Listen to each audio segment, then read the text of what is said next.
Hi guys, Mayflom here. You know, a really long time ago, I had Copic markers. I had 3 of them. A pink one, a blue one, and a green one. I went into the store, I picked the colors I thought were pretty. These were a brand new item to the scrapbook store at the time, many, many years ago, and I ran with it.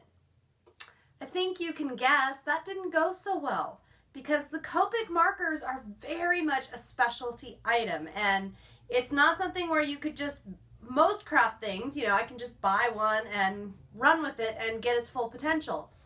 Copics really don't work that way, and many years ago I ended up giving those 3 markers away, and now lately, you know, the last year or two, if I've thought about, gee, might be fun to get back into Copics, the problem has been I don't know where to start. I mean, I understand now, starting with a color family and more blending and techniques. I've watched a few videos, even taken a class from Sandy herself.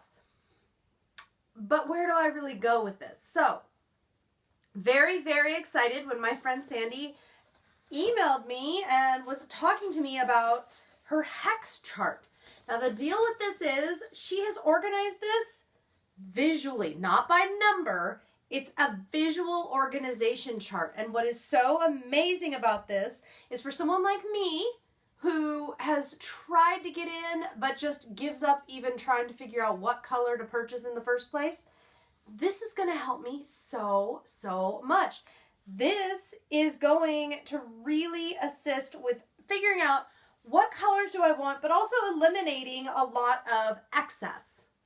So let me show you a little bit closer look at this chart.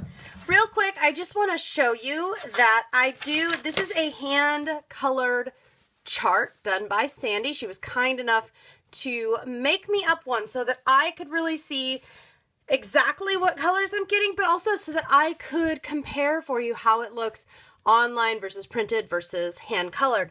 I can tell you that online, you're going to get a really clear vision of the colors. Printed, it's pretty good. There's just a couple exceptions. Over here, the neons do not print neon. And over here, there's a couple of colors that look either a little dull or not quite as different as they should versus the real thing. Now, I don't blame the chart for this. The chart is excellent. It looks better to me online versus this printing. The thing is, I used a copy shop. I sent them the PDF file, had them print it for me. So I'm not really sure if they did their very best printing. I think you could probably get a better print than what I got here. That's just something I bring up just because, you know, the quality of the printer, if there's a good fresh supply of ink or if it's running out of ink. There's so many factors there. But as you can see, it's still going to be a really great chart for you to try to figure out what colors you want. And of course, I like looking at the one on the computer as well as having one here in my hands that's been colored. And actually, as I've been looking back and forth, I've been comparing the one I had printed versus the hand colored, and I'm still picking the same colors. So in that respect, I don't think that would be any issue. And if you already have Copics, of course, there is the blank chart, and here is mine. These are not colored with Copics. I printed this out a few times. This one that you see here, what I'm doing is marking out what colors I'm interested in and making a plan. And I'll share over on my blog a very detailed list of how I'm figuring out my plan. Basically, I'm looking at, my budget. I want to start with about 8 to 12 markers maximum.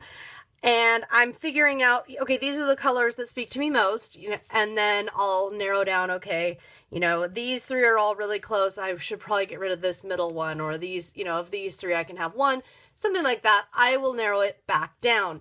Now, I am going to be really super focused on the greens. Reason for that, I do a lot with grasses and trees and naturey stuff, and I'm always wishing I had more greens to blend with. So this, I feel like, is going to give me a really good starting point. I'm not going to worry about the pinks and the reds and the purples and the flowery colors yet. I can always grow to there, but I'm going to stay really focused with maybe some browns and some greens to really work on my collection in that area. So from the Copic newbie to you, let me just say that this is a phenomenal tool, absolutely phenomenal. And another way that I plan on using this, by the way, I see so much, I mean, this is such, not just for organization, but visually to help me figure out what I have and make the most of my supplies. Here's a chart where I was kind of marking ones that I thought I would definitely get. And again, this is first draft. I'm just really playing around here with this. But then I started marking in things like my Distress color stains and my Prima watercolor pencils. I have other watercolor palettes I could add into here, but I got to thinking how cool it would be to kind of make a visual chart here of all the colors that I personally have. And I can use the original chart to kind of show myself, okay, towards blue is this way, towards yellow is this way, kind of add some colors in here, and maybe this might help me out when I'm trying to figure out, okay, what two colors do I, or what couple of colors do I have that I want to mix? I'm trying to get this certain color.